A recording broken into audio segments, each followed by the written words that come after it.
আছে কারণ কি বলুন আপনারা হলো আমাদেরকে সহযোগিতা করবেন পুশিংয়ের ব্যাপারে যাদের এনে বাড়ি আছে সব সব সীমান্তে যাদের বাড়ি আছে সর্বপ্রথম সীমান্তের যারা লোক এরা এরা পুশিং হলে এরা আগে টের পাবে তারপরে কি ক্যাম্পে যদি আমাদেরকে না পান যারা মোবাইল নাম্বার আছে আমরা দিয়ে দেবো মোবাইল নাম্বার আমাদেরকে জানাবেন তা আমরা কি তরিতে আমাদের এই জায়গায় চলে আসবো ঠিক আছে আর ইতিমধ্যে আপনারা শুনছেন যে ফেসবুকে দিছে না এই যে কুড়িগ্রাম তারপরে দিনাজপুর এবারে আমাদের হলো সাতক্ষীরা এরপরে আমাদের এই যে সিলেট হলো বিবির বাজারের দিকে আর কিটা কয় এটা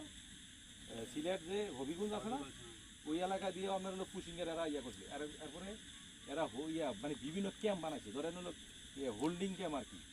ধরেন হলো একটা স্কুল এরা নির্ধারণ করছে ওই লাইনে এরা কিছু দিন এনে রাখবে রাখার পরে এলাকার পরিস্থিতি দেখিয়া বা রাত্রে দিবে বিশেষ করে হলো যে আমার গেটগুলো আছে না যে এনে আমাদের দায়িত্বগুলো এলাকায় 3টা গেট আছে আর এটা আমার এই কোনায় আছে এইগুলো গেট দিয়ে কী করে আমরা গেট দিয়ে আপনার বার করে দিয়ে গেট তালাতে দিই এই জন্য আপনারা যারা আছেন অবশ্যই আমাদের খবর দিয়ে সহযোগিতা করবেন ঠিক আছে ইনশাল্লাহ আমার এরপরে হলো ধরেন হলো এই যারা এলাকা আনসার বা বিজেপি আছে না এদেরকেও বলবেন যাতে আমাদের সাথে যোগাযোগ করার জন্য আছেন আমাদের এলাকায় এরপরে এখানে যে মেম্বার আছে এর নাম কি ধর্মীয় মানে ওই ওনার সাথে যোগাযোগ করবো নি যারা এই এখানে মান্যগণ্য যুক্ত আছেন যারা অবশ্যই আমাদেরকে জানাবেন সহযোগিতা করে আমাদের ঠিক আছে আর এই যে প্রত্যেকটা জায়গার ভিতরে আপনারা তো সবসময় এনে সজাগ থাকেন কোনো কিছু হইলে অবশ্যই শুনবেন আমরা